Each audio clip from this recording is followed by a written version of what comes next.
Hi friends, ನಮಸ್ಕಾರ. ಮತ್ತೊಮ್ಮೆ ತಮಗೆಲ್ಲ ಪ್ರಿಯಾಸ್ ಕಿಚನ್ಗೆ ಸ್ವಾಗತ. ಇವತ್ತು ನಾವು ರುಚಿಕರವಾದಂಥ ಹೆಸರುಬೇಳೆ ಹಲ್ವಾ ಮಾಡೋದು ಹೇಗೆ ಅಂತ ನೋಡೋಣ. ಈ ಇನ್ಸ್ಟೆಂಟಾಗಿ ಮಾಡುವಂಥ ಹೆಸರುಬೇಳೆ ಹಲ್ವಾ ಮಾಡೋದಕ್ಕೆ ಮೊದಲಿಗೆ ನಾನು 1 ಕಪ್ಪಷ್ಟು ಹೆಸರುಬೇಳೆ ತೊಗೊಂಡಿದ್ದೀನಿ.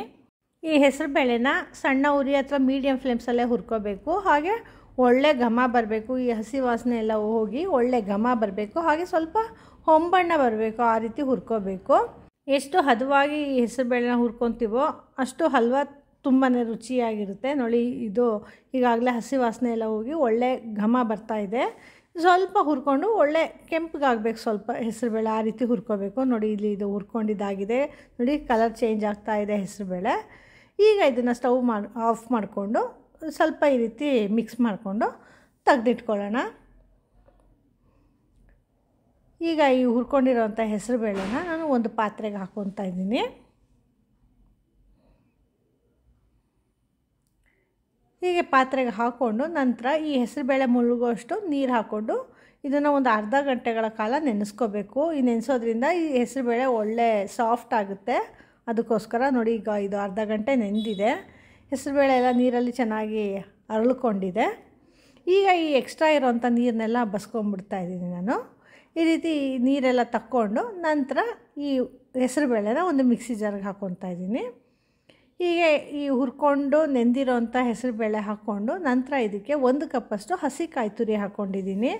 ಈ ಹೆಸರುಬೇಳೆನ ಯಾವ ಪ್ರಮಾಣದಲ್ಲಿ ತೊಗೊಂಡಿದ್ದೀವೋ ಅದೇ ಪ್ರಮಾಣದಲ್ಲಿ ಹಸಿ ಕಾಯಿ ತುರಿ, ಹಾಗೆ 1 ಕಪ್ಪಷ್ಟು ಬೆಲ್ಲ ಕೂಡ ಹಾಕ್ಕೊಂಡಿದ್ದೀನಿ. ಇಲ್ಲಿ 3 ಪದಾರ್ಥಗಳು ಕೂಡ ಒಂದೇ ಪ್ರಮಾಣದಲ್ಲಿ ತೊಗೊಂಡಿದ್ದೀನಿ. ಹಾಗೆ ಒಂದು 4 ಏಲಕ್ಕಿನ ಕೂಡ ಹಾಕ್ಕೊಂಡಿದ್ದೀನಿ ಒಳ್ಳೆ ಘಮಕ್ಕೋಸ್ಕರ. ಇದಕ್ಕೆ ಅಳತೆಗೆ ಬೇಕಿರೋಷ್ಟು ನೀರು ಹಾಕ್ಕೊಂಡು ನುಣ್ಣಗೆ ರುಬ್ಕೋಬೇಕು. ನೋಡಿ, ಇಲ್ಲಿ ರುಬ್ಕೊಂಡಿದ್ದಾಗಿದೆ, ಚೆನ್ನಾಗಿ ನುಣ್ಣಗಾಗಿದೆ.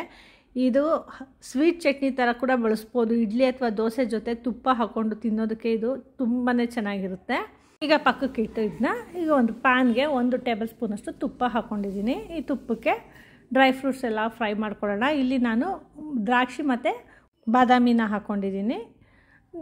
1 ಟೇಬಲ್ ಸ್ಪೂನಷ್ಟು ದ್ರಾಕ್ಷಿ ಹಾಗೆ 1 ಟೇಬಲ್ ಸ್ಪೂನಷ್ಟು ಬಾದಾಮಿನ ಸ್ವಲ್ಪ ತೆಳುವಾಗಿ ಗ್ರೇಟ್ ಮಾಡಿ ಹಾಕ್ಕೊಂಡಿದ್ದೀನಿ. ನಿಮಗೆ ಯಾವ ಡ್ರೈ ಫ್ರೂಟ್ಸ್ ಇಷ್ಟನೋ ಆ ಡ್ರೈ ಫ್ರೂಟ್ಸ್ ಎಲ್ಲ ಹಾಕ್ಕೊಂಡು ಕೂಡ ಫ್ರೈ ಮಾಡ್ಕೋಬೋದು.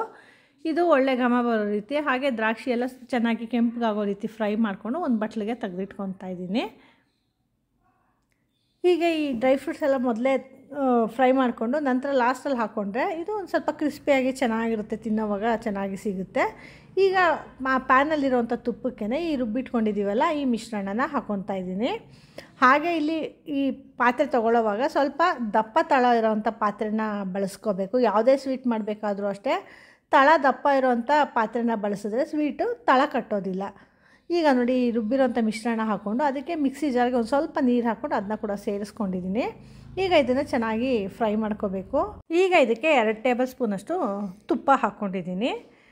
ಈ ತುಪ್ಪ ಹಾಕ್ಕೊಂಡು ಚೆನ್ನಾಗಿ ಮಿಕ್ಸ್ ಮಾಡ್ಕೋಬೇಕು.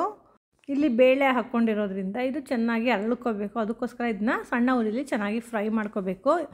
ಹಾಗೆ ಇದು ಫ್ರೈ ಮಾಡ್ತಾ ಇದು ತಳ ಬಿಟ್ಟು ಬರುತ್ತೆ, ಅಲ್ಲಿ ತನಕ ಚೆನ್ನಾಗಿ ಫ್ರೈ ಮಾಡ್ಕೋಬೇಕು. ಈಗ ನೋಡಿ, ಇದು ಚೆನ್ನಾಗಿ ಹೊಂದ್ಕೊಂಡಿದೆ. ಹಾಗೆ ತುಪ್ಪ ಕೂಡ ಅಷ್ಟೇ ಚೆನ್ನಾಗಿ ಎಲ್ಲ ಕರಗಿ ಹೊಂದ್ಕೊಂಡಿದೆ. ಈಗ ಇದು ಪಾತ್ರೆ ಬಿಟ್ಟು ಕೂಡ ಬರ್ತಾ ಇದೆ. ನೋಡಿ ಎಷ್ಟು ಗಟ್ಟಿಯಾಗಿದೆ ಇವಾಗ ಈ ಮಿಶ್ರಣ. ಈ ರೀತಿ ಇದು ಗಟ್ಟಿಯಾಗಿ ತಳ ಬಿಟ್ಟು ಬಂದಾಗ ಇದು ಹಲ್ವಾ ಕನ್ಸಿಸ್ಟೆನ್ಸಿ ಕರೆಕ್ಟಾಗಿದೆ ಅಂತ. ಈಗ ಇದಕ್ಕೆ ಮೊದಲೇ ಹುರಿದಿಟ್ಕೊಂಡಿರೋಂಥ ಡ್ರೈ ಫ್ರೂಟ್ಸ್ನ ಹಾಕ್ಕೊಂಡು ಹಾಗೆ ಮೇಲೆ ಮತ್ತೊಂದು ಸ್ಪೂನ್ ತುಪ್ಪ ಹಾಕ್ಕೊಂಡು ಮಿಕ್ಸ್ ಮಾಡ್ಕೊತಾ ಇದ್ದೀನಿ. ಈ ರೀತಿ ಲಾಸ್ಟಲ್ಲಿ ತುಪ್ಪ ಹಾಕ್ಕೊಳ್ಳೋದ್ರಿಂದ ಅದು ಗ್ರೀಸಿಯಾಗಿ ತುಂಬ ಚೆನ್ನಾಗಿ ಕಾಣುತ್ತೆ ಹಲ್ವಾ. ಅದಕ್ಕೋಸ್ಕರ ಹೀಗೆ ಮಿಕ್ಸ್ ಮಾಡಿಕೊಂಡ್ರೆ ರುಚಿಕರವಾದಂಥ ಹೆಸರುಬೇಳೆ ಹಲ್ವಾ ತಿನ್ನೋದಕ್ಕೆ ಸಿದ್ಧ ಆಗುತ್ತೆ.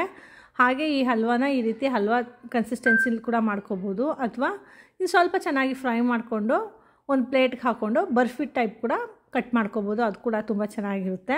ನೋಡಿ, ಇಲ್ಲಿ ಚೆನ್ನಾಗಿ ಹುರ್ಕೊಂಡಿದ್ದಾಗಿದೆ. ಈಗ ಕನ್ಸಿಸ್ಟೆನ್ಸಿ ತೋರಿಸ್ತಾ ಇದ್ದೀನಿ. ನೋಡಿ, ಇಲ್ಲಿ ಹೀಗೆ ಎತ್ಕೊಂಡು ಒಂಚೂರು ಕೂಡ ಕೈಗೆ ಅಂಟ್ಕೊಳ್ಳೋದಿಲ್ಲ. ಆ ರೀತಿ ಚೆನ್ನಾಗಿ ಹದವಾಗಿ ಹುರ್ಕೊಂಡಿದ್ದಾಗಿದೆ.